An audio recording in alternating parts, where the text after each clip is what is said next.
Former President Trump and former Vice President Mike Pence returned to D.C. yesterday, and each gave a speech possibly previewing a 2024 presidential bid. Let's take a listen. I'll always be grateful for the opportunity to serve as Vice President. So I don't know that our movement is that divided. I don't know that the President and I differ on issues. But we may differ on focus.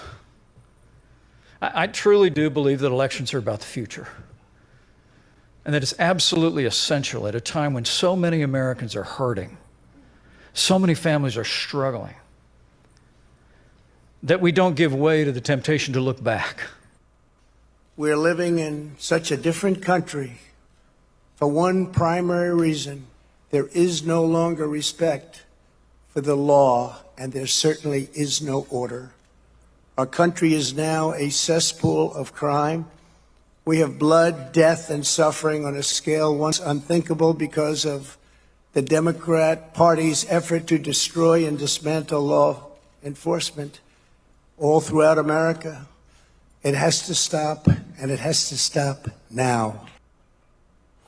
As the former allies signaled potential bids for the White House, our next guest makes the case for how the GOP can move on from Trump without losing his voters.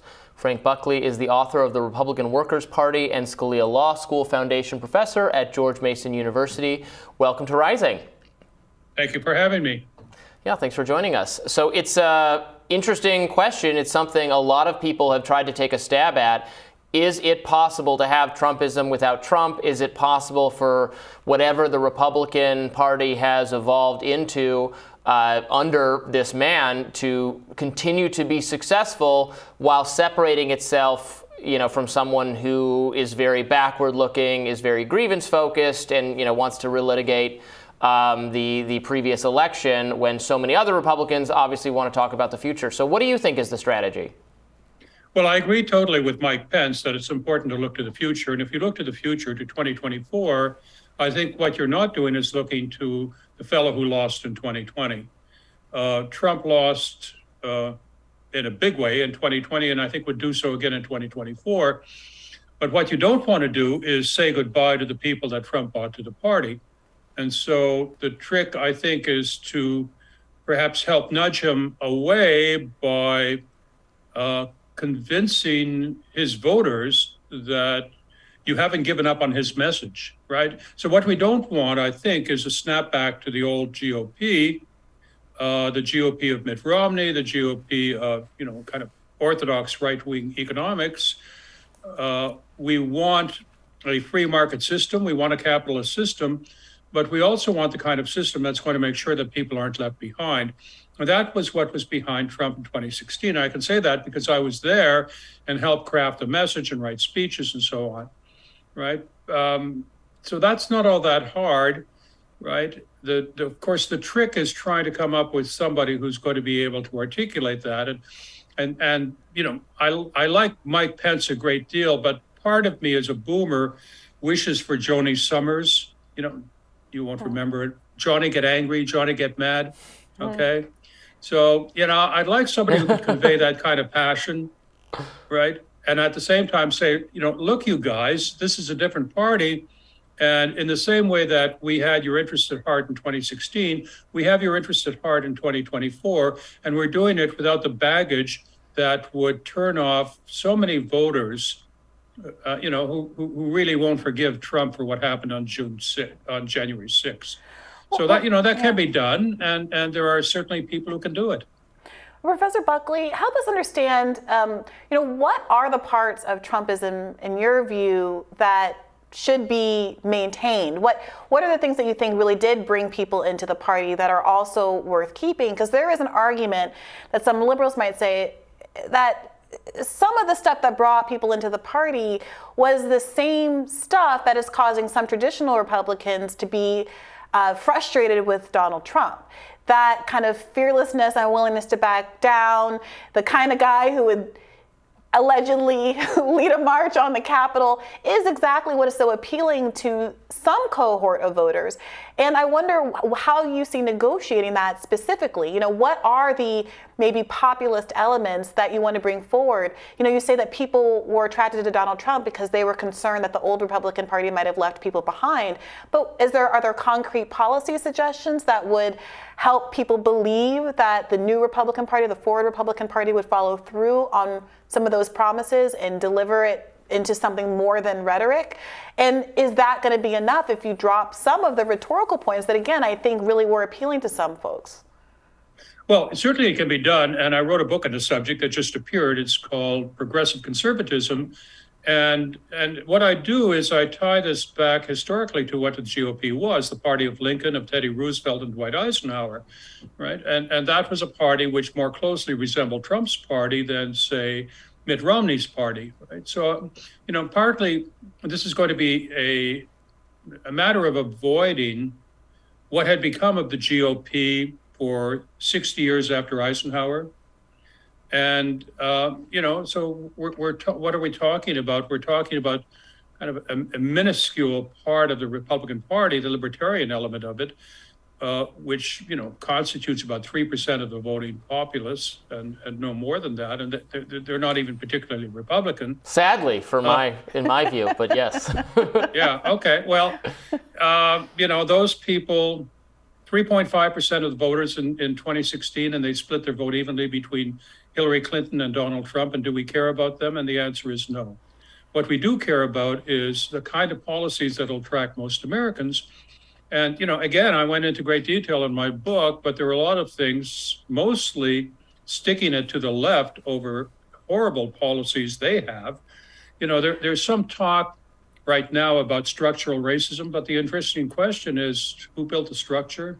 But affirmatively, Professor Buckley, I would love to hear what are the policy prescriptions that the Republican Party could offer to make life better for folks, because that's what you offer up as what will distinguish a new future-focused Republican Party from Mitt Romney's party. And my concern is that, the topics that you're going to right now, some of the cultural politics, the grievance culture, the critique of structural racism, that is exactly kind of the rhetorical points that I think really does define Trumpism, but which I think sometimes distract from the extent to which a lot of these populists on the right don't offer anything to replace what Democrats have put forward, which is something I've critiqued as well. I think that we really do need real populist solutions, the likes of which, in my opinion, Bernie Sanders offered. And I critique the Democratic Party on that basis. But I'm wondering specifically from a policy perspective, once you tear down everything the Democrats have wrought, what's going to be built up in its place? Well, tearing down is going to be very useful and a lot of fun too, okay? So let's start with that. I mean, I think it's important to recognize that a big problem has been the decline of the American idea, the idea that whoever you are, wherever you come from, you can get ahead and your kids will have it better than you did. And we no longer believe that. And who's responsible for that? Well, the immigration policies of the Dems actually import immobility, right? The education system, well, the Dems are tied to their teachers' unions. The schools are terrible. Are the Dems going to do anything about that? No. The regulatory mess is a hurdle in the path of people who want to rise. All of these things are Democratic issues. And yes, these are all things that with vigor, the Republican Party should oppose.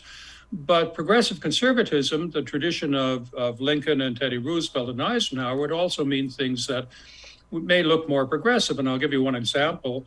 Trump said that in 2016, he wanted to get rid of Obamacare and replace it with something better. And something better than Obamacare would, for example, be something like catastrophic, health insurance, which a great majority of Americans want. We don't mind $25 copays, but we don't like the idea that we could walk out of a hospital bankrupt. So there are things like that we can do. I think the crucial thing in the short run is getting a handle on inflation. So that's going to mean just shutting down a lot of idiotic, giveaways by the Democratic Party. But in terms of a long-term agenda, yeah, there's a lot of stuff. Earlier, you mentioned the need for Trump to kind of step to the side and then someone else to run with those ideas that you've been discussing. But in practice, that seems difficult because Trump has in no way, shape, or form ever previously given any indication that he will listen to like a share the stage or give the spotlight to someone else sort of advice. He didn't really participate in a team thinking kind of way, right, in the immediate aftermath of the election when he didn't help the Republicans hold on to the Georgia Senate seats. In fact, they lost them in large part, I think, because of the distraction he was providing. So, it's much easier said than done, I think, and I wonder what your thought on this is, to shove Trump aside. He's giving every indication, as far as I can tell, that he is going to make another go at it, and now maybe face very credible opposition, maybe even insurmountable opposition from someone if there's a uniting behind another figure. But it doesn't look to me like it's going to be out of the kind graciousness of his heart that he's going to say, all right, it's someone else's turn. There's nothing about him communicates that idea. Well, three things. Number one, it's a long time between now and 2024. And in between, we're talking about somebody who's aging out. So that in itself might be enough to do it. Secondly, I think he needs to understand and perhaps will understand that if he runs, he will be a two-time loser, right?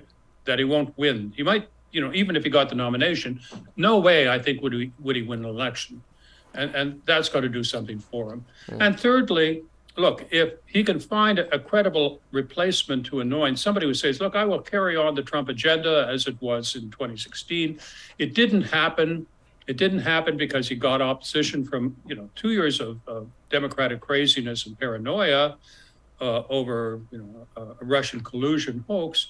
And also he ran up against the Libertarians in the party for the first 2 years, people like Paul Ryan.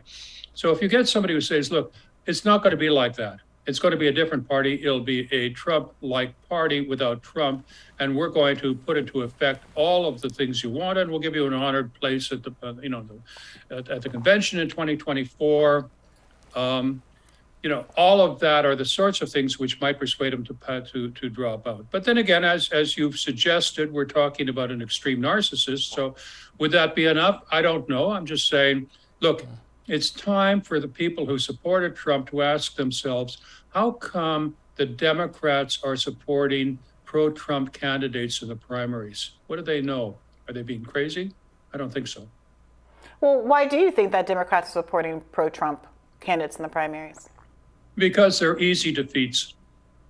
Well, that was the argument that the Hillary Clinton campaign made when they made Trump the Pied Piper candidate in 2016. You seem very confident that Trump isn't going to have the chutzpah to prevail here. I can't help but think that is a very similar sentiment to the one people held back in 2016. Well, I was there in 2016, and it was pretty unreal. And, nobody thought it would happen, with the exception of a few people. And I wasn't even one of them. But, then again, we can't predict the future. 2024 is a long time away. A lot of things can happen. I'm hoping the right kind of things happen and that Trump will be savvy enough to realize that he'd better go out as a one-time winner as opposed to a two-time loser. Professor, thank you so much for joining us. We appreciate it. Thank you so much. We'll have more Rising right after this.